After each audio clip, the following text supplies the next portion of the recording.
We have some breaking news for you today. Our sources confirm that Omega Luke has left his director of football role from FM22 at Manchester United, and this is apparently to take over the same role at Barcelona. Our sources also confirm that this series will be, as the kids call it, epic.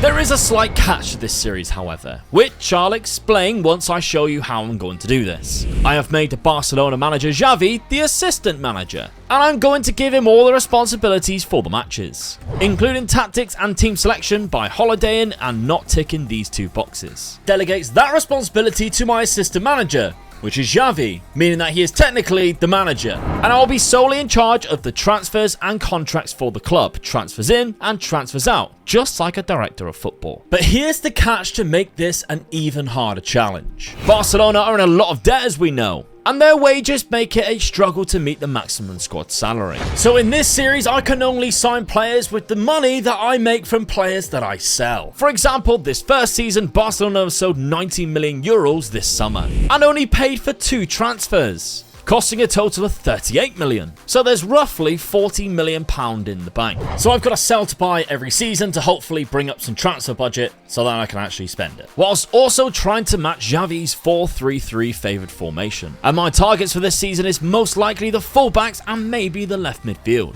And with Alejandro Balde emerging through soon in the left back position, I'm going to prioritise that right back position for my first transfer. A player I admire is the Japanese right back in Sugawara, mainly thanks to his fantastic passing and crossing abilities. FIRECUDA could actually be an option if we looked at a future prospect, but he's more expensive. Vanderson could also be a great choice to go for too, and we all know that Barcelona do love a Brazilian right back. A slightly cheaper option could be PSG's Mukiele, who is valued at 7 to 10 million pound less. I'm going to scout these guys mentioned just to see if anything alarming comes up though. Players I'd be willing to sell include Longley, who isn't attracting any interest at the minute, and Marcos Alonso, who is wanted by Juventus, and I'd happily let him leave too. Because without the option of him playing at left back, hopefully Xavi then might select Balde instead. And both players had offers coming in and all from the Serie A for the asking prices too, so I was more than happy to accept all incoming offers. Scout reports are back for the right backs, and I was a little underwhelmed, with only Vanderson who stood out thanks to having that a little bit more potential and only 21 years old. However, I feel like I'm being done for not potentially going for FIRECUDA just because he's 18.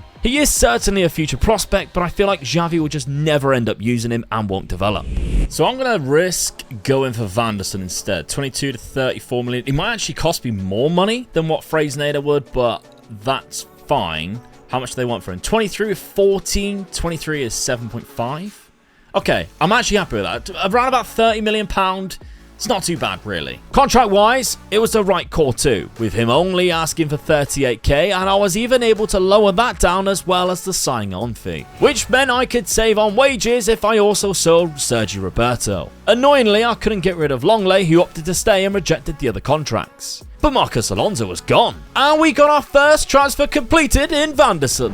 Turns out Sergio Roberto's contract was about to expire, so I just released him. And we welcome both Vanderson and Vitor Roque to the team, who I may actually try and loan out this first season. And straight away I found an important role at Hannover 96 in Germany to hopefully develop next season. And I still have roughly £28 million left in my budget. First game of the season rolled around though, and we face Sevilla at home. And Xavi's first 11 with me at the club, and he's completely ignored Vanderson for Kunde at right back. However, there was a much bigger problem this game. Ferran Torres went down off the ball injured, and unfortunately his game had finished just 7 minutes in. Defensively, we were so poor, and we allowed Sevilla in minutes later to open the scoring. We equalised straight after though through Alejandro Balde's magnificent run. But still in the first half, and Gundogan, in his first start for Barcelona, tackled a Sevilla player and also got himself injured and had to be taken off. Yet again, we were so poor, and Sevilla took advantage of the situation, scored a second to win the game. Both injuries put the two players out for multiple weeks as well. Not a great result in the second game either, and we're yet to win a game. An offer from Porto on loan for Longley with a mandatory future fee might be the only way I can get rid of him. The Champions League draw was made with us being put in Group A with Manchester United on deadline day already, and I also loaned out Eric Garcia to Juventus as an important player. And I was prepared to make one last move for a player if I could get the wages low enough in Ricardo Horta. And I had roughly £90,000 a week to play with. But he was ready to play hardball and wanted 120k a week. I seen his agent's patience was rather high though, so I committed to try and lower it down to my desired 90,000, but he was just being as stubborn and continuously asking for that high amount. I even tried to offer bigger bonuses, but nothing, and he got restless. I had to crack a deal with this final negotiation, so I bumped up a couple of the bonuses, locked it in at 90k a week, prayed, and thankfully he accepted. And despite there being lots of interest, I got the transfer completed at the very last point of deadline day. A solid player who suits Xavi's style of play and can play on both wings. Good value for money, I believe. The transfer window shut and Xavi already has a team in mind for the match against Valencia in 2 days' time, including starting Horta from the left. He played well, but this game was won with 2 goals from Ansu Fati and Lewandowski from the penalty spot, giving us our first 3 points of the season. Our results did pick up, although we took another loss away to Celta Vigo, but the end of the October sees Manchester United followed by Real Madrid on the horizon. But Robin Lewandowski is out for the next 3 to 4 months with a damaged Achilles. Oh man, what is his luck? In the only game we played without him so far, Ferran Torres played up there but was not great at all. The following 3 games we relied heavily on clean sheets to keep us winning games. But we are still some way off Real Madrid in first place, trailing 6 points behind them, and currently relying on a 20-year-old Ansu Fati being our top scorer with just 6 goals. But unfortunately, a well-taken Mason Mount goal defeated us at Old Trafford as we lose 1-0 in the Champions League. And with an in-form Real Madrid up next, it was not a great week for the Catalan boys. Real Madrid destroyed us from kickoff, playing a straight-through ball that Rodrigo put home a second after the starting whistle. In the second half, Dani Carvajal doubled Madrid's lead before Andreas Christensen gave us hope, making it 2-1 with 20 minutes to go. But despite pushing on, Vinicius Jr. scored in injury time to confirm another league loss and 2 losses in a row, also putting us in 3rd place and now 9 points behind the unbeaten Real Madrid. We even lost a follow-up match away to Sociedad to make it 12 points.